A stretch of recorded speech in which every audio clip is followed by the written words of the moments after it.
सच के साथ। नमस्कार, सिटी वाराणसी लाइव में आप सभी का स्वागत है। मैं हूं अमित मिश्रा। आइए नजर डालते हैं आज की खास खबरों पर। अस्सी जगन्नाथ मंदिर से निकली भव्य पालकी यात्रा, बड़ी संख्या में शामिल हुए श्रद्धालु। मंगलवार से शुरू हो जाएगा 3 दिवसीय रथ यात्रा मेला। सीगरा स्टेडियम में चल रहे कार्य के दौरान क्रेन से गिरकर मजदूर की मौत। सारनाथ के गंज गांव में बंद मकान में मिला अधेड़ का शव। 3 दिन से दरवाजा नहीं खोलने पर दूध वाले ने चचेरे भाई को दी थी सूचना। और राहुल गांधी के जन्मदिन को कांग्रेसियों ने मनाया धूमधाम के साथ। मरीजों व उनके तीमारदारों के बीच फल का किया गया वितरण। और अब समाचार विस्तार से। काशी का प्रसिद्ध रथ यात्रा मेला मंगलवार से शुरू हो रहा है। भगवान जगन्नाथ भाई बलभद्र जी और बहन सुभद्रा जी के साथ अपने ससुराल पहुंच गए हैं। मेला क्षेत्र में नानखटाई सहित खान पान एवं झूले आदि भी सज धज कर तैयार हैं। भगवान जगन्नाथ 15 दिनों के बाद स्वस्थ हुए तो परंपरा अनुसार शहर भ्रमण को निकले। भाई बलभद्र और बहन सुभद्रा संग पालकी पर सवार होकर भगवान जगन्नाथ रथ यात्रा स्थित बेनीराम के बागीचा पहुंचे। प्रभु जगन्नाथ भैया बलभद्र और बहन सुभद्रा के साथ ससुराल पहुंचे तो ट्रस्ट श्री जगन्नाथ मंदिर की ओर से अगवानी और विधिवत पूजन अनुष्ठान किए गए। स्वागत में तरह तरह के पकवान, पेड़ा और मिष्ठान का भोग लगाया गया। पुजारी ने प्रभु जगन्नाथ की विशेष पूजा और आरती की। मंगलवार से काशी का प्रसिद्ध रथ यात्रा मेला शुरू होगा। परंपराओं के अनुसार 15 दिन पहले भक्तों के द्वारा कराए गए जलाभिषेक से भगवान जगन्नाथ बीमार हुए थे। उनके बीमार होने के बाद 15 दिन के लिए 80 स्थित जगन्नाथ मंदिर के पट आम श्रद्धालुओं के लिए बंद कर दिए गए थे। उन्हें इन 15 दिनों तक काढ़ा दिया गया। 15 दिन बाद भगवान जगन्नाथ स्वस्थ हुए तो 3 बजे मंदिर का कपाट खोला गया। 80 स्थित जगन्नाथ मंदिर से निकले डोली यात्रा के पूर्व महिलाओं ने सोहर और मंगल गीत गाए, विभोर मन से ठुमके भी लगाए। इसके बाद प्रभु जगन्नाथ, बहन सुभद्रा और भैया बलभद्र के विग्रहों को विधि विधान से डोली में विराजमान कराया गया और पालकी यात्रा शुरू हुई। भगवान जगन्नाथ की पालकी यात्रा में मानो समूची काशी उमड़ पड़ी थी। पालकी पर सवार भगवान जगन्नाथ, भाई बलभद्र और बहन सुभद्रा की एक झलक पाने के लिए लोग बेचैन दिखे। उनकी नैनाभिराम झांकी दिल में बसाने के लिए भक्तों में होड़ मची हुई थी। रास्ते भर भक्तों ने पालकी पर फूल बरसाए और गेंदे और भगवान जगन्नाथ की अति प्रिय तुलसी की माला से उनकी पूजा की।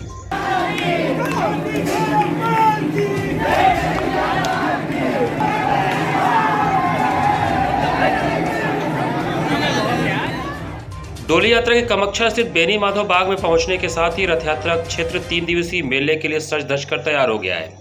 पूरा रथ यात्रा क्षेत्र मेला क्षेत्र में तब्दील हो चुका है। सड़क के दोनों किनारों पर खिलौने, नानखटाई व खान पान की अस्थायी दुकानें सज चुकी हैं। तरह तरह की झूला चरखी भी लग चुके हैं। 160 रुपए किलो से लेके 2000 रुपए किलो तक है। क्या क्या चीज का है इसमें? ये नानखटाई सूजी मैदे का, खाली सूजी का है, मेवे का है, करी का है, काजू का है, केसर का है। क्या कहना चाहेंगे मेले में आने वाले लोगों को? मेले में आने वाले लोगों को सब कुछ दुकानदारी मंदा चल रहा है। महंगाई से कुछ दुकानदारी मंदा चल रहा है। अब भाई जैसी कहाँ कहेंगे वैसा हम लोग भी लेन देन करेंगे। एक डांस है, बैगन है और जंपिंग है, मारुति है, बच्चों का छोटा आइटम और छोटे मोटे आइटम कई तो लगे हुए हैं। सुरक्षा की दृष्टि से क्या आपके व्यवस्था है? सुरक्षा की दृष्टि से हमारे यहाँ फायर ब्रिगेड है और इमरजेंसी में बालू की पूरी व्यवस्था है जो है। पुलिस का भी स्क्वाड लगा हुआ है जो। तो क्या कहना चाहेंगे लोगों को कि झूले आए? झूले में आवे लोग, झूले में उनका स्वागत है। बच्चों का भी आइटम है, बड़े लोग का भी आइटम है और मनोरंजन का पूरा साधन है। फिल्म आदिपुरुष के खिलाफ रविवार को काशी के हिंदू भी विरोध करते हुए सड़क पर उतरे। फिल्म आदिपुरुष के खिलाफ काशी के हिंदू भी इसका विरोध करने को रविवार को सड़क पर उतरे। उन्होंने सामूहिक रूप से फिल्म का बहिष्कार किया और लोगों से भी इसे न देखने की अपील की। फिल्म का विरोध कर रहे लोगों ने कहा कि रामायण श्री राम का चरित्र है जिसे भारत के लोगों ने अपने जीवन में उतारा है। भारत के लोग इन चरित्रों से प्रेरणा लेकर इनके जैसा बनने का प्रयास करते हैं। कहा जाता है कि पुत्र हो तो राम जैसा, भाई हो तो लक्ष्मण जैसा, पत्नी हो तो सीता जैसी, सेवक हो तो हनुमान जैसा। लेकिन इस फिल्म में भूमिका हमारे आदर्श देवताओं की छवि को तार तार कर दिया गया है। यह हमारी आस्था के साथ बहुत बड़ा खिलवाड़ है। फिल्म आदि पुरुष में जिस तरह से टपोरी भाषा और अंदाज के डायलॉग बोले गए हैं, वे पवित्र रामकथा के पात्रों की मर्यादा और उनके सम्मान के साथ खिलवाड़ करते हैं। रामकथा के साथ इस तरह के अभद्र और विवेकहीन प्रयोगों का हम विरोध करते हैं। धूर्तता के साथ फिल्मकारों द्वारा तर्क दिया जा रहा है कि आज की नई पीढ़ी को समझाने के लिए इस तरह की टपोरी भाषा का इस्तेमाल किया गया है। इससे साफ जाहिर है कि हमारे आराध्य देवी देवताओं की छवि को युवा पीढ़ी के मन में टपोरियों की तरह दिखाने के लिए ही षड्यंत्रपूर्वक यह फिल्म बनाई गई है। रामायण की लोकप्रियता का प्रमाण यह है कि 1987 में बनी रामायण कोविड काल में दूरदर्शन पर पुनः प्रसारित हुई। 16 अप्रैल 2020 को इसे 7.7 करोड़ दर्शकों ने देखा, जो कि एक विश्व रिकॉर्ड है। 80 के दशक में लोग पूजा की थाली लेकर टीवी पर ही रामायण धारावाहिक के पात्रों की आरती करते थे। आज सिनेमा घरों से आदि पुरुष को देखकर बाहर निकलने वाले लोग क्षोभ और दुख से भरे हैं। दर्शक इस फिल्म को बनाने वाले लोगों को भला बुरा कह रहे हैं। लगातार कई बार हम देख रहे थे कि बॉलीवुड में कुछ अलग तरह की पिक्चरें बन रही थी, जिसमें हमारे सनातन संस्कृति पे चोट कर रहे थे। उसके विरोध में अभी एक नई पिक्चर जो बनाई गई है बॉलीवुड में, आदि पुरुष, उसमें जो हमारे श्री राम आराध्य, जो हमारे हिंदुत्व के जो पूजा करते हैं, जिनके उनका अपमान किया है इन लोगों ने इस पिक्चर में, अभद्रता की है, जिस तरह के अलग अलग डायलॉग जो लिखे हैं जो कि हमारे सनातन संस्कृति पे चोट है, उसका विरोध करने के लिए इस पूरे काशी क्षेत्र के जितने भी प्रबुद्ध लोग हैं यहाँ इकट्ठा हुए हैं और उसका विरोध कर रहे हैं। पूर्व आईपीएस एवं अधिकार सेना के राष्ट्रीय अध्यक्ष अमिताभ ठाकुर ने प्रेस वार्ता कर राज सिंह अंकित हत्याकांड को लेकर प्रशासन पर सवाल खड़े किए। वाराणसी में अपने 3 दिवसीय दौरे पर आए पूर्व आईपीएस व अधिकार सेना के राष्ट्रीय अध्यक्ष अमिताभ ठाकुर ने प्रेस वार्ता कर लंका थाना क्षेत्र के राज सिंह अंकित हत्याकांड को लेकर प्रशासन पर सवाल खड़ा किया है। उन्होंने कहा कि इस हत्याकांड में पुलिस प्रशासन ने लीपापोती की है। उन्होंने बहुत से तथ्य सामने रखते हुए प्रेस कॉन्फ्रेंस में कहा कि इस पूरे प्रकरण में लंका पुलिस के बड़े अधिकारियों की भूमिका को संदिग्ध बताया गया है। उन्होंने कहा कि मामले की जांच क्राइम ब्रांच द्वारा की जा रही है। इसमें उन्होंने एसीपी की भूमिका को भी संदिग्ध बताया है। अमिताभ ठाकुर ने मांग किया है कि इस मामले में निष्पक्ष जांच होनी चाहिए। परिजनों का कहना है कि राज सिंह अंकित की हत्या देर रात 18 दिसंबर 2021 को हुई थी। परिजनों का कहना है कि इस घटना में पोस्टमार्टम रिपोर्ट में हार्ट अटैक दिखाया गया है, लेकिन उनके बालक की हत्या की गई है और अब परिवार के लोग न्याय की मांग कर रहे हैं। यह पूरा मामला लंका थाना क्षेत्र का बताया जा रहा है। जिस प्रकार का उनका इन्वॉल्वमेंट इस केस में है, वो पूरी तरह से जो है एक गंभीर प्रश्न को खड़ा करता है और ऐसा लगता है कि सीधे सीधे उनकी संलिप्तता की बात दिख रही है। लेकिन कष्ट का विषय है कि इसमें थानाध्यक्ष और एसीपी की भूमिका भी अपने आप में संदिग्ध हो जा रही है, जो भेलूपुर के एसीपी हैं और इंस्पेक्टर लंका हैं, क्योंकि इनके पास एक रिकॉर्डिंग भी है जिसमें 5 लाख रुपए के लेन देन की बात बताई जा रही है, जिसमें कह रहा है एक आदमी कि हमने 5 लाख रुपए दिए हैं और ये कि पैसे देने के कारण हम लोग बच जाएंगे। तो इस तरह की जो रिकॉर्डिंग है और जो घटना तथ्य हैं, उससे भी गंभीर बात है कि इनके जितने भी गवाह हैं, इनमें से किसी भी गवाह का बयान नहीं लिया गया है केस डायरी में, इनके लाख प्रयास के बाद भी। तो हम लोग की यह मांग है कि इस मामले में अभी क्राइम ब्रांच कर रही है, क्राइम ब्रांच इनके सारे गवाहों के बयानात ले और जो सही स्थिति हो उसके अनुसार विवेचना करे। प्रथम दृष्टया ये हत्या का मामला ही नहीं दिखता है, जिन लोगों पर आरोप है उन पर आरोप भी गंभीर दिखते हैं और कुछ हद तक प्रमाणित होते दिखते हैं। अतः इस संबंध में एक गहन विवेचना आवश्यक है, जिसकी हम मांग करते हैं। महानगर कांग्रेस कमेटी द्वारा अखिल भारतीय कांग्रेस कमेटी के पूर्व राष्ट्रीय अध्यक्ष राहुल गांधी का जन्मदिन मनाया गया। अखिल भारतीय कांग्रेस कमेटी के पूर्व राष्ट्रीय अध्यक्ष राहुल गांधी का जन्मदिन महानगर कांग्रेस कमेटी के तत्वावधान में मैदागिन स्थित कांग्रेस कार्यालय पर सुंदरकांड के पाठ करके व उसके उपरांत मंडलीय हॉस्पिटल कबीर चौरा में मरीजों व उनके तीमारदारों के बीच फल का वितरण करके मनाया गया। पाठ के उपरांत कार्यकर्ताओं व आम नागरिकों के बीच प्रसाद व फल वितरित किया गया तथा राहुल जी के यशस्वी व दीर्घायु जीवन की सभी ने कामना की। कार्यक्रम में मुख्य अतिथि के रूप में शामिल प्रांतीय अध्यक्ष अजय राय ने मीडिया से मुखातिब होते हुए कहा कि देश में गरीब, कमजोर व मध्यम वर्गीय जनमानस की मजबूत आवाज राहुल गांधी के जन्मदिन के अवसर पर हम सब बाबा विश्वनाथ जी व संकट मोचन हनुमान जी से कामना करते हैं कि राहुल गांधी को आशीर्वाद प्रदान करें ताकि वो पूरे मनोयोग से गरीबों व आम जनमानस की बेहतरी के लिए कार्य कर सके तथा उनकी अगुवाई में हिंदुस्तान का परचम पूरे विश्व में मजबूती के साथ फहराए। कार्यक्रम का संयोजन महानगर अध्यक्ष राघवेंद्र चौबे ने किया। इस अवसर पर राघवेंद्र चौबे, राजेश्वर सिंह पटेल, प्रज्ञानाथ शर्मा, दुर्गा प्रसाद गुप्ता, डॉक्टर राजेश गुप्ता, अजय सिंह, शिवजी, फसाद हुसैन, बाबू, राजू राम, पंकज चौबे, राम स्नेही पांडे, शशिकला भारती समेत काफी संख्या में कांग्रेस जन उपस्थित थे। आज हमारे देश के नेता, गरीबों की आवाज, मजलूमों की आवाज़ और इस देश में किसान, मजदूर, महिला सबकी आवाज़ हमारे नेता राहुल गांधी जी का जन्म दिवस है। हम सब लोगों ने आज, पूरी कांग्रेस पार्टी ने आज यहाँ अपने कार्यालय में एक सुंदर कांड का पाठ कराया।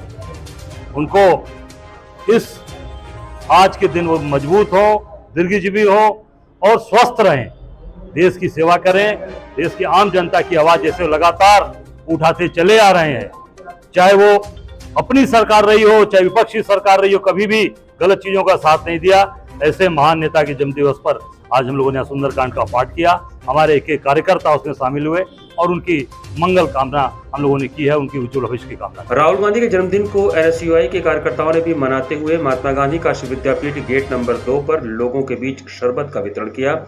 यह आयोजन ऋषभ पांडे के नेतृत्व में किया गया। छात्रों के नेता, युवाओं के नेता, मजदूरों के नेता, किसानों के नेता और उन सभी तमाम लोगों के नेता जो भाजपा जैसी सरकार में पीड़ित परेशानियों को झेल रहे हैं, उनके नेता राहुल गांधी जी के जन्मदिन है और हम लोगों ने इस भीषण गर्मी में शरबत का वितरण कर उनका जन्मदिन मनाया है।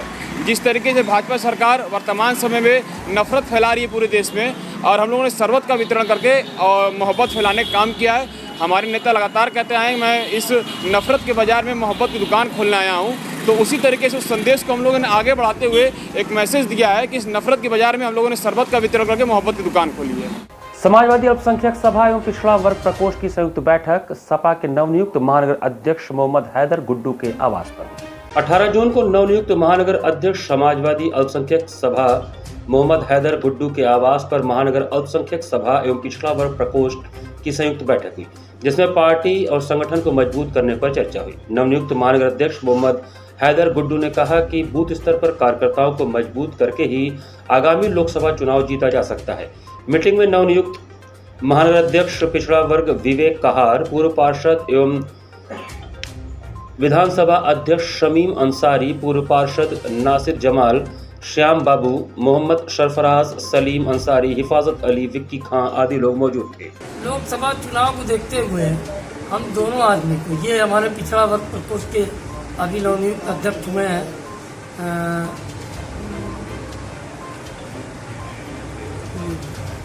विवेक कहार उस रॉकी भाई, इनको भी कमान दिया गया पिछड़ा वर्ग। तो हम मुसलमान और दलित पिछड़ा वर्ग जितना है, हम लोग मिलके एक मजबूत स्थिति पैदा करेंगे और घर घर जाके अपनी विशेषताओं को बताएंगे। तो माननीय राष्ट्रीय अध्यक्ष श्री अखिलेश यादव ने जो जन कल्याणकारी योजनाएं निकाली, लोगों को लाभ मिला। हमारी सरकार जब थी जिसमें लाभ मिला, जिस लाभ को इन्होंने ख़त्म कर दिया चलते, जब तक सरकार हमारी थी तब तक लाभ जनता उठाती थी। उसको दर बताएंगे, घर घर जाके बताएंगे, लोगों के बीच रखेंगे। और अब की हम कोशिश करेंगे कि लोकसभा चुनाव के अंदर हमारा जो प्रत्याशी खड़ा हो तो बहुत ज़्यादा वोट से जीत के और लोकसभा में जाए, और हमारे यहाँ पिछड़ा जितना समाज है और दलित समाज और अल्पसंख्यक समाज की आवाज़ को बुलंद करे और उनकी परेशानियों को वहाँ उठाए और उसको दूर करे। संपूर्ण स्पोर्ट्स स्टेडियम सिगरा में निर्माण कार्य के दौरान 25 वर्षीय सुपरवाइजर राजकिशोर झा की दुर्घटनावश मौत हो गई। सिगरा से संपूर्ण स्पोर्ट्स स्टेडियम परिसर में निर्माण कार्य के दौरान सोमवार की सुबह 11 बजे 25 वर्षीय सुपरवाइजर राजकिशोर झा की मौत हो गई। इस घटना से स्टेडियम में अफरा तफरी मच गई। इस घटना से वहां काम कर रहे मजदूरों में आक्रोश व्याप्त हो गया है। लोगों के आक्रोश को देखते हुए हाइड्रा छोड़कर उसका चालक भाग निकला। इस मामले में प्रोजेक्ट मैनेजर की तहरीर पर मौके से फरार हाइड्रा के ड्राइवर के खिलाफ सिगरा थाने में धारा 279/304A के तहत मुकदमा दर्ज किया गया है।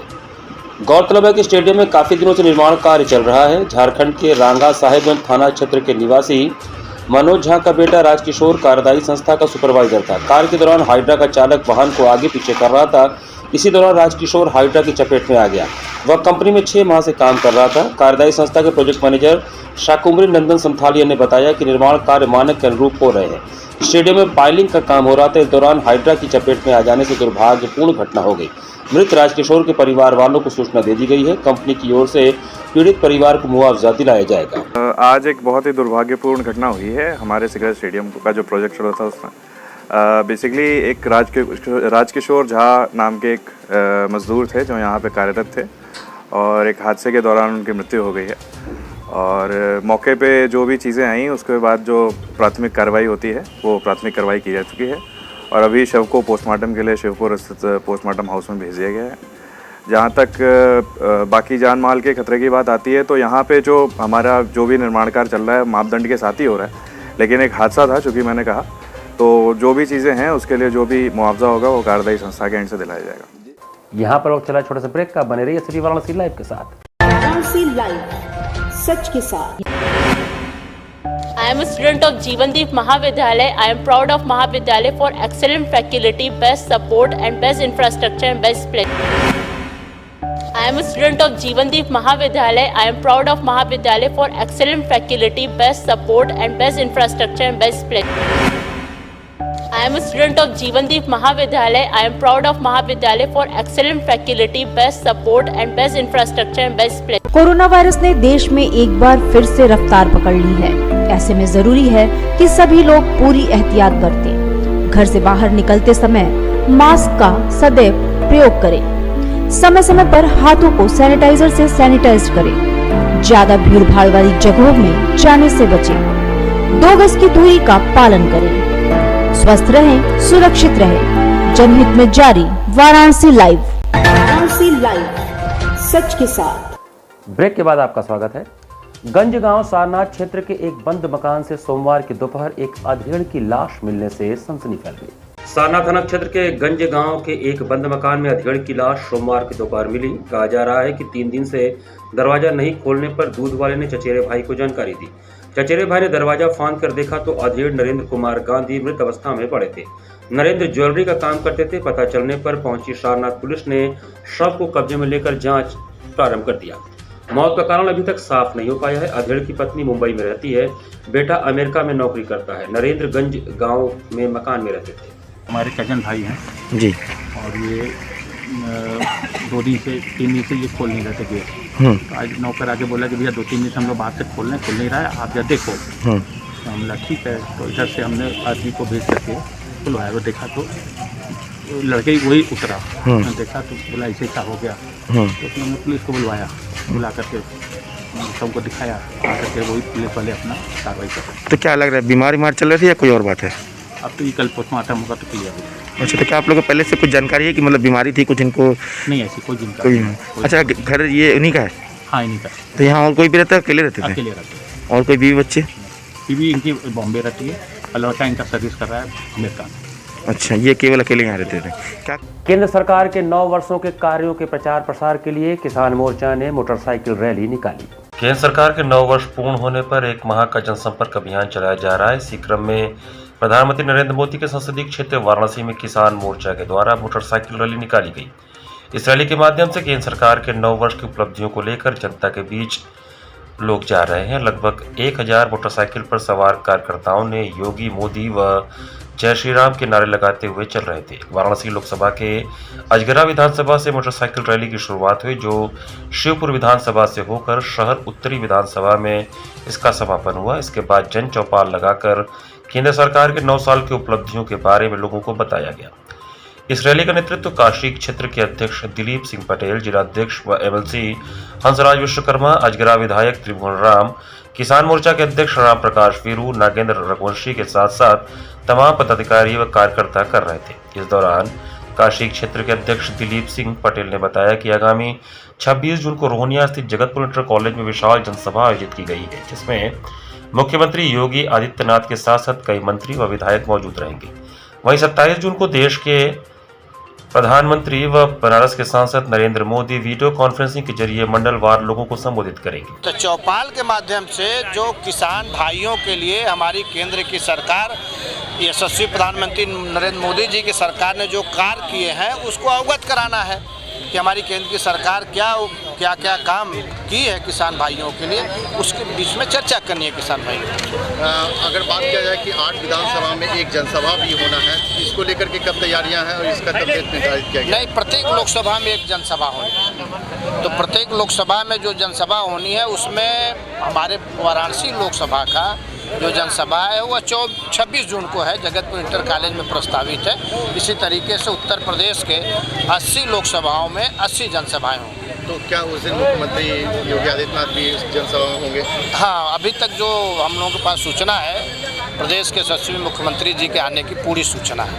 27 तारीख को भी ये पता चल रहा है कि प्रधानमंत्री नरेंद्र मोदी जो है वो वीडियो कॉन्फ्रेंसिंग के जरिए क्या बिल्कुल 27 जून को हमारे यशस्वी प्रधानमंत्री जी भारतीय जनता पार्टी के जो मंडल हैं, प्रत्येक मंडलों पर एलईडी के माध्यम से लगभग 2500 लोगों को सुनने का एक कार्यक्रम हमारी पार्टी की तरफ से आई है और कार्यकर्ता मंडल स्तर पर इसकी पुरजोर तैयारी कर रहे हैं प्रधानमंत्री जी की बातों को सुनने के लिए। प्रधानमंत्री यशस्वी प्रधानमंत्री जी का, यशस्वी मुख्यमंत्री जी का जो 9 साल का कार्यकाल बीता है अभी 27 मई को, उसी के परिप्रेक्ष्य में किसान मोर्चा द्वारा एक जागरूक रैली निकाली गई है। रैली की संख्या कम से कम 1000 मोटरसाइकिल के साथ। तो ये जो रैली निकाली गई है इसका 2024 की इसको आगाज के तौर पर? हाँ, 2024 जब जो भी भारतीय जनता पार्टी काम कर रही है, अब 2024 सेवा सुशासन कल्याण का जो कार्यक्रम हम लोगों ने किया है उसी को आगे बढ़ाने के लिए हम लोग ये 2024 का चुनाव देखते हुए एक कार्यक्रम कर रहे हैं। चंद्रवंशी गोप सेवा समिति द्वारा सावन के प्रथम सोमवार को यादव बंधुओं द्वारा जलाभिषेक कलश यात्रा के संदर्भ में एक बैठक आहूत की। सावन के प्रथम सोमवार को यादव बंधुओं के जलाभिषेक कलश यात्रा के संदर्भ में रविवार को बुलाराला स्थित श्री कृष्ण बालिका विद्यालय में चंद्रवंश गोप सेवा समिति द्वारा बैठक आहूत की गई। बैठक में समस्त यादव बंधुओं ने कलश यात्रा को सुचारू रूप से करने के लिए कई सुझाव दिए, जैसे कि शोभा यात्रा में वॉलंटियरों को तैनात किया जाए जिनका काम कलश यात्रा को व्यवस्थित रूप से करवाना हो, और अगर कोई शोभा यात्रा को बिगाड़ने की कोशिश करे तो उसके ऊपर कार्यवाही की जाएगी। बैठक में मुख्य रूप से यह भी चर्चा की गई कि प्रशासन जलाभिषेक के मार्ग को दुरुस्त करवाए ताकि यादव बंधुओं को किसी तरह की परेशानी न हो। संस्था के अध्यक्ष लालजी यादव ने कहा कि लाड भैरव मंदिर पर रामबाग में पानी का टैंकर हर बार की तरह इस बार भी प्रबंध कराया जाए और लाड भैरव परिसर में कारपेट डलवाया जाए, जिससे कि गर्मी में लोगों के पैर न जलें व पैरों में कंकड़ न लगे। बैठक में प्रमुख रूप से भारत भूषण यादव, मनोज यादव, विनय यादव, मीना यादव, महेश भारत, गोलू यादव, किशन भारत, गोकुल यादव, देवेंद्र यादव, रवि यादव, शशांक यादव आदि उपस्थित थे। इस साल हम लोग वॉलेंटियर अपना बनाएंगे और वॉलेंटियर बना के और समिति अदर कास्ट के लोग जो हमारे यादव बनकर आते हैं उनका रुकावट करेगी, उनको रोकेगी, हमारी वॉलेंटियर रोकेंगे कि जो हमारे यादव समाज के नाम पर अदर कास्ट के लोग आते हैं, जलाभिषेक के नाम पर रास्ते में छिड़काव करते हैं, यादव समाज की बदनामी होती है, उनको रोकने के लिए।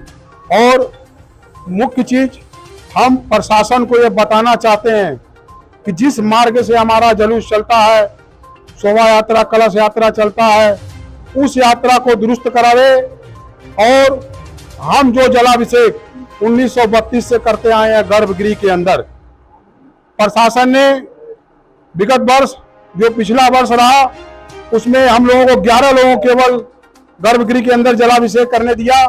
इस साल सभी नौजवान साथी को इकट्ठा करने का हमारा उद्देश्य है, वॉलंटियर बनाने का हमारा उद्देश्य है। सुचारू रूप से हम 9 शिवाला, काशी विश्वनाथ सहित 9 शिवाला का जलाभिषेक करते हैं और करते रहेंगे। ये जलाभिषेक का उद्देश्य है भारत हमारा शक्तिशाली हो, विश्व का कल्याण हो, इसके लिए हमारे यादव समाज का विकास हो और हमारी जो कुरीतियां हो दूर हो, ये सब सारी उद्देश्यों को लेकर हम जलाभिषेक करने का हमारा उद्देश्य है।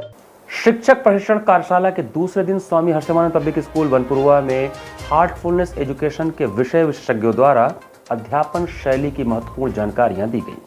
स्वामी हर्षमानंद पब्लिक स्कूल बनपुरवा के प्रांगण में आयोजित 4 दिवसीय शिक्षक प्रशिक्षण कार्यशाला के दूसरे दिन सोमवार को हार्टफुलनेस एजुकेशन से आए विषय विशेषज्ञों ने अध्यापन शैली में ध्यान की भूमिका को अहम दर्जा देते हुए शिक्षकों को अभिभूत कर दिया।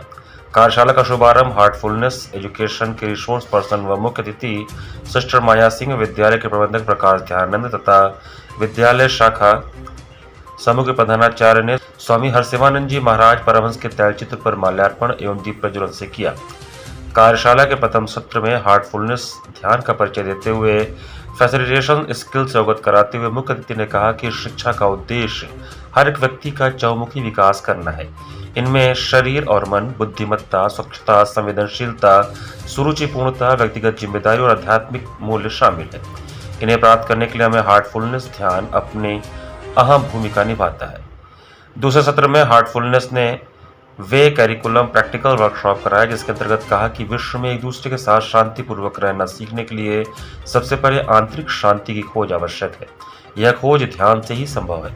इस अवसर पर प्रधानाचार्य वनपुरवा डॉक्टर अजय कुमार चौबे, प्रधानाचार्य जगतगंज रचना अग्रवाल व उप प्रधानाचार्य अमिता सिंह, छात्रावास अधीक्षक लेफ्टिनेंट MS यादव सहित सभी शिक्षक उपस्थित रहे। हार्टफुलनेस एजुकेशन के डॉक्टर GS यादव, पूर्व registrar BHU, sister Sonali, doctor Virendra Singh, brother Ravindranath Pandey, sister Shobhita Srivastava, doctor Kaladhar Dubey, sister Babita व संतोष पाठक ने अपनी उपस्थिति दर्ज कराते हुए कार्यक्रम को सफल बनाने में सराहनीय योगदान दिया।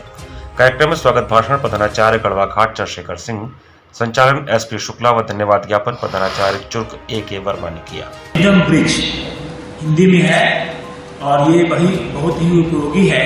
इसमें जो भी चीजें लिखी गई हैं, कैसे पेरेंटल करते हैं, ग्रैंड पेरेंटल कैसे करते हैं, अपने बच्चों की शिक्षा कैसे देते हैं, हर अध्याय में इसके बारे में लिखा हुआ है। सब लोग पढ़ के इसको फायदा उठा सकते हैं और जरूरत हो तो आश्रम में किताब मिलेगी, जो लोग और खरीदना चाहेंगे तो मिल जाएगी। प्रसिद्ध हृदय रोग विशेषज्ञ डॉक्टर राहुल चंदोला ने कहा कि योग से इंसान स्वस्थ तो रहता ही है, साथ ही हृदय की गंभीर बीमारियों के खतरे से भी बचा रहता है। योग से न सिर्फ इंसान स्वस्थ और तंदुरुस्त रहेगा, बल्कि हृदय की गंभीर बीमारियों के खतरे से भी बचा रह सकता है। इससे ब्लड सर्कुलेशन की प्रक्रिया ठीक रहती है। नई दिल्ली स्थित institute of heart lung disease अस्पताल के चेयरमैन व हृदय और फेफड़ा प्रत्यारोपण सर्जन डॉक्टर राहुल चंदोला ने यह बातें कही। डॉक्टर चंदोला ने कहा कि हृदय रोगों को दुनिया भर में मृत्यु के प्रमुख कारक के तौर पर जाना जाता है। पिछले कुछ वर्षों में हृदय रोग के बढ़ते मामलों ने चिंता बढ़ाई है। कम उम्र के लोग हृदय के गंभीर रोगों के खतरे के बीच हैं। 40 वर्ष से कम आयु के लोगों के बीच हार्ट अटैक के मामले तेजी से बढ़ रहे हैं। पिछले कुछ वर्षों में देखा गया है कि कम उम्र के ऐसे लोग जो जिम जाते हैं और फिटनेस पर ध्यान देते हैं, उन्हें दिल का दौरा पड़ा। ऐसे में लोग जिम जाने से भी डरने लगे हैं कि कहीं यह हार्ट अटैक के खतरे की वजह तो नहीं। हालांकि हृदय रोग की समय पर पहचान करके और बचाव के उपायों को अपनाकर हृदय के जोखिम को कम किया जा सकता है। सबसे जरूरी है कि हृदय को स्वस्थ रखा जाए। इसके लिए दिनचर्या में पौष्टिक आहार को शामिल करें, नियमित योग और व्यायाम की आदत डालें। जो रिस्क फैक्टर्स हम सबको जानने चाहिए कि हमें क्या रिस्क फैक्टर हैं। रिस्क फैक्टर्स में एक सबसे इम्पॉर्टेंट चीज़ है कि आपको डायबिटीज़ तो नहीं है, आपको जो है आपके लिपिड लेवल जो है आपने जो टेस्ट कराए हैं वो एबनॉर्मल तो नहीं है, आपकी स्ट्रॉन्ग फैमिली हिस्ट्री तो नहीं है, मतलब आपके पिताजी, आपके दादा के भाई, कहीं फैमिली में जो है किसी की मृत्यु हार्ट अटैक से तो नहीं हुई थी, या किसी को हार्ट की कंडीशन तो नहीं थी, या किसी को डायबिटीज़ तो नहीं थी। अगर ऐसा है तो फिर आप जो है हाई रिस्क में हैं, है ना। तो अगर आप हाई रिस्क में हैं तो आप ओबीज तो नहीं हैं, आप सिगरेट स्मोकर तो नहीं हैं, आप निकोटीन तो नहीं लेते, तंबाकू तो नहीं लेते। ये सारी चीज़ें आपको हाई रिस्क कैटेगरी में डालती हैं। तो अगर आप हाई रिस्क में हैं तो आप जो है अपने आप को जो है एक टेस्ट जरूर कराना ज़रूरी है।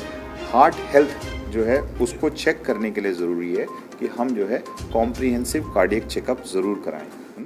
स्वर्गीय लक्ष्मी देवी स्मृति समर कैरम लीग में 4 धुरंधर जोड़ियों ने सेमीफाइनल में प्रवेश किया। वाराणसी कैरम एसोसिएशन और पटेल स्पोर्टिंग क्लब के संयुक्त तत्वावधान में इंग्लिश लाइन के चंद्रा त्रिपाठी स्मृति क्रीड़ा कक्ष में चल रही स्वर्गीय लक्ष्मी देवी स्मृति समर कैरम लीग के अंतर्गत पुरुष वर्ग के सेमीफाइनल मैच की लाइनअप तय हो गई।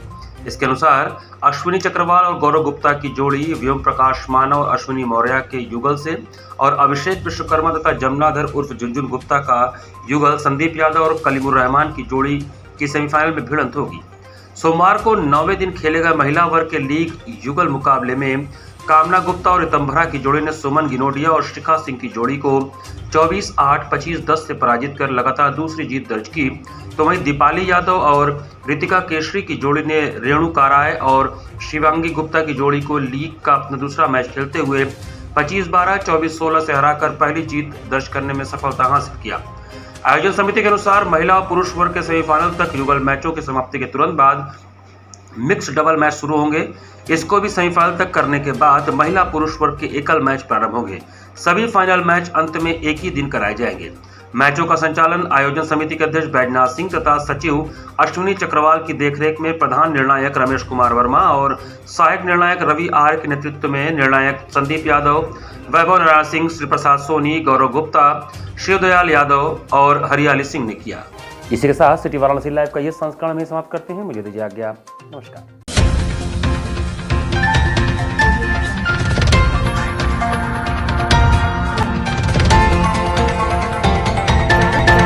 लाइव सच के साथ।